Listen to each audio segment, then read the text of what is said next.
Some bad news in the Bay Area as Jimmy Butler left the Warriors game Monday night against the Heat midway through the third quarter with a right knee injury that we now know is a torn ACL.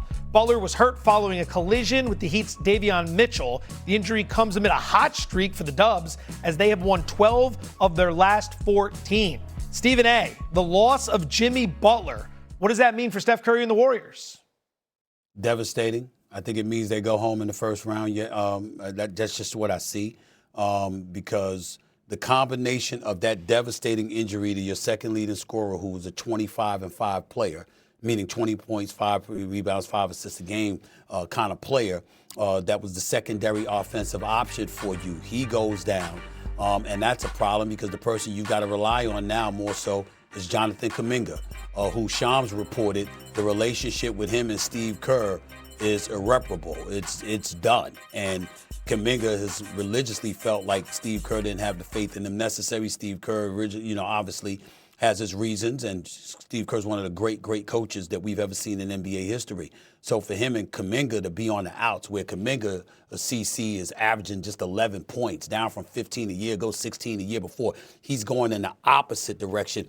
And we know it's not because of his skill sets. It's in all likelihood it's because of his relationship with the coach, who he doesn't seem to want to play for, and Steve Kerr doesn't seem to want him to play for the Warriors. So it's just a bad situation right now.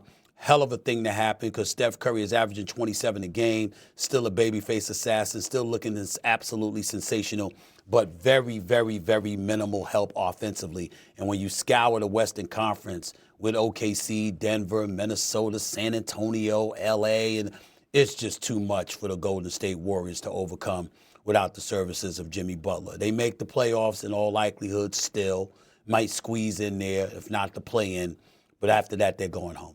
Yeah, it means they're a play-in team in the short term, and they're probably looking at an early exit from the postseason, even if they get into the playoffs. But big picture, it means that we're done seeing Steph Curry contend for championships in a serious way in Golden State. That's the reality of the situation. And I know that they had a little hot streak over the last few weeks, but listen, believe none of what you hear and only half of what you see in the month leading into the NBA trade deadline in February. And so when no doubt. You look at what's going on with Jimmy Butler, I hate it for him because he's been one of the most underrated players in the NBA in his generation. And ultimately, his contribution to a team moving forward is going to be more significant when it comes to the salary slot than anything that he's going to bring to the table on the court. So I hate it for Jimmy Butler. But I want to put this out there, Stephen A. Golden State Warriors, don't make the mistake that the Milwaukee Bucks made in the wave stretch of Damian Lillard chasing after waterfalls and rainbows, trying to capture some late career magic from Steph Curry and get him back to the championship rounds. It ain't going to happen. It's done.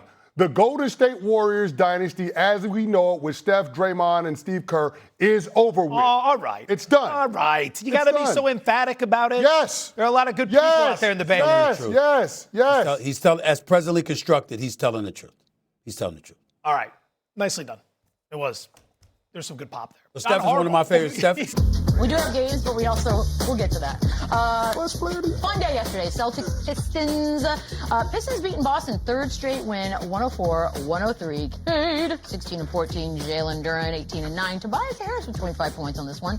Jaylen Brown did have 32-11. The season series is now won by Detroit, 3-1. Every single one of the games has been decided by 7 or fewer points, which is pretty cool. And I think Jaylen Brown and Cade Cunningham is a pretty good matchup. Eastern Conference Finals, this is the best possible scenario, right? I agree. This was much-watched TV. This was a great matchup. Two teams leaving it all on the floor. Cade Cunningham, obviously, the head of the snake with the Pistons.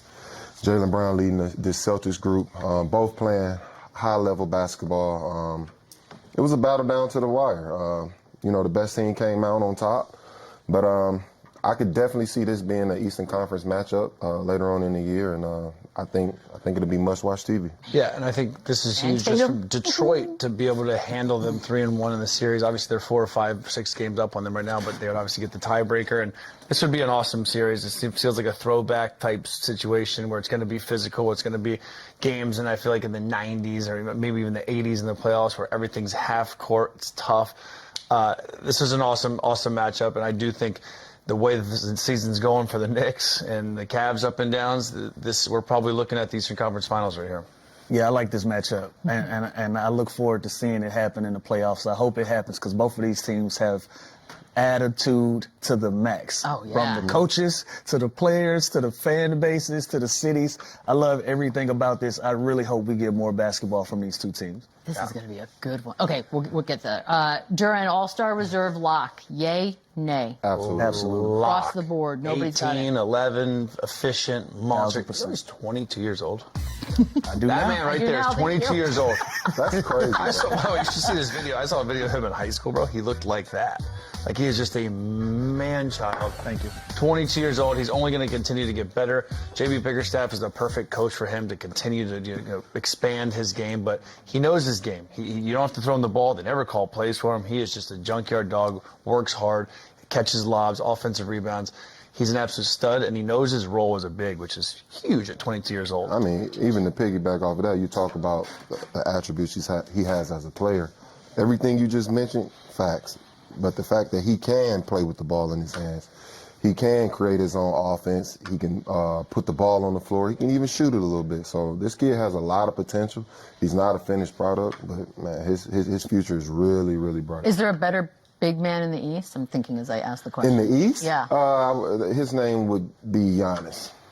So yes. Or like a center, like a Bam, or like someone like that. Yeah. No, you're looking at the team. You're looking at the taking Team that. USA center right here. I agree with that. I actually do agree with that. I do think he's a starting center for Team USA at some point. Gotta be. So, yeah, like I said, this kid's future is really, really bright. Is he the starting center for Team USA? Without a question. Throw Anthony Davis in there if he's healthy. If he's Without a Bam. question, Jalen Stop Brown. doing if he's healthy, please. Cat, if he wants to be American. Well, yeah, no, he doesn't play Cat's for the US. Dominican. Yeah. So no. Jalen Duren. By the way, if you are the Pistons, and there are a lot of people out there, not named me, who have basically dismissed you and assumed that New York and or Boston will beat you come playoff time, you gotta feel a little disrespected, right, Lou? I want all the clipboard material I can take if I'm Detroit. Anything that can get me motivated and push me over the edge and not just being the #1 team in the East, but actually going out and proving it and beating these teams, I'm taking all of the motivation that I can get. So, yes, I feel disrespected for the Celtics. I feel disrespected. People saying that we're not as good as the Knicks, as the Sixers, and all of these other teams. When we've been a consistent all year long going into this All-Star break, I'm using everything. Absolutely. Yeah, and I don't think they're as good. They're just not as talented on paper. You know what I mean? But that doesn't matter. These dudes play hard. They're a top 5 offense. They're a top 5 defense. They move the ball. They play unselfish.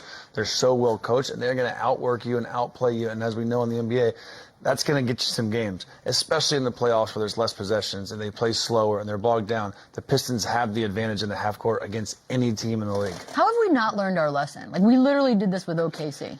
We did the exact same. We're like, they're the number 1 seed, but I don't know. Well, it also clear-cut #2 option. Like there is some concern. Because they got multiple options. But to be fair, it took OKC a couple of seasons to get everything going. Well, they've got one already. They're in diapers still. It took them a couple seasons. So I consider this think season the Pistons too. are in that mode right now. They're still young in this process. Like they've been #1 all year, but we saw this story last year with Cleveland, right? Now you got to prove it. You got to see it through. Yeah, but and they're you gotta, tougher. Yeah, but you still got to prove it because if we're looking at a Boston Celtics team and we're talking about a rivalry and we might get JT soon enough, like we're having a different conversation with different circumstances. You know, since we're saying Detroit's tougher than Cleveland, JB coached that same team in Cleveland. So clearly that's just the DNA of those guys in that locker room, Pistons versus those guys. I mean, I didn't say it. I love it, though. Yeah, there you go. I love it. The JT situation, we've got video. It's kind of fun to see what he's been up to and his progress. And it looks like Jason Tatum is coming along quite nicely. Maybe I know this ain't the video that's supposed to get us going. Well, I mean, I think any video, if you're a Celtics fan, makes you very happy. It does it? No, this ain't the one getting me going. I ain't gonna cap y'all down here. That ain't the one that's gonna get my juices flowing. Pause. Would you?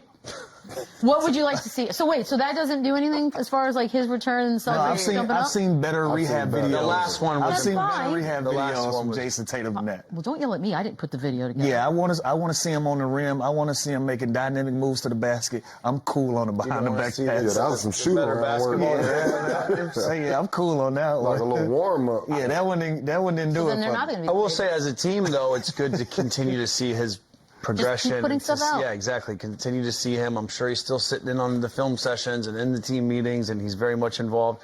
And then you see that before and after practice. That's got to be motivating for the Celtics, knowing he could be coming back. Does it feel inevitable that the second he actually does return to the floor, that they just jump up to the predicted number one spot in the East? Well, it's gonna be a warm up. He's gonna he's gonna be a little he's rough. gonna be coming off the bench. He's gonna be on minutes restriction. We probably won't really see him in full form until about 4 to 6 weeks after, once he starts getting going, gets his wind back, and he can play the minutes that he's capable of playing. Like, I love Detroit, but if I was going to put $1 on something, I think I'd. There'll be some rust. do Look that. at the Paul George come back, the Klay Thompson come back. Like, there's going to be some There's rust. gonna there. be some rust. This isn't an ankle sprain. This isn't even an ACL. This is a process where you basically had that injury. I had the same injury. This is And a process. how where long?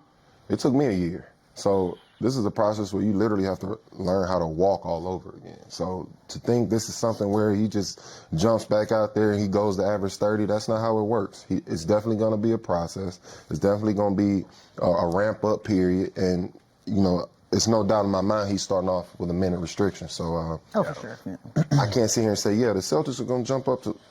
All we know is. Are you surprised he's even at this? I mean, it's But 9 months. however, if I'm the Boston not Celtics surprised. and I'm I'm playing the way surprised. that I'm playing right now, and I can add JT to my bench for 15 to 20 minutes a yeah. game, Absolutely. cool. Positive. Are you going to get real upset when he comes off the bench, Boogie? I don't want to hear you cry about it. I'm not going to be upset about it. By the way, Wemby did start last night, for the record. Thank you. It's been 2 months. About damn time.